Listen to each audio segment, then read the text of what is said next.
Here are 3 fascinating facts about air conditioners, the machines that sculpt indoor weather. First, the first modern AC in 1902 wasn't for comfort. Carrier built it to dehumidify a New York printing plant.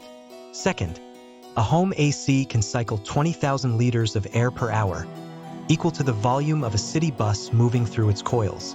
Third, inverter compressors modulate speed, cutting energy use up to 30% versus old on-off models.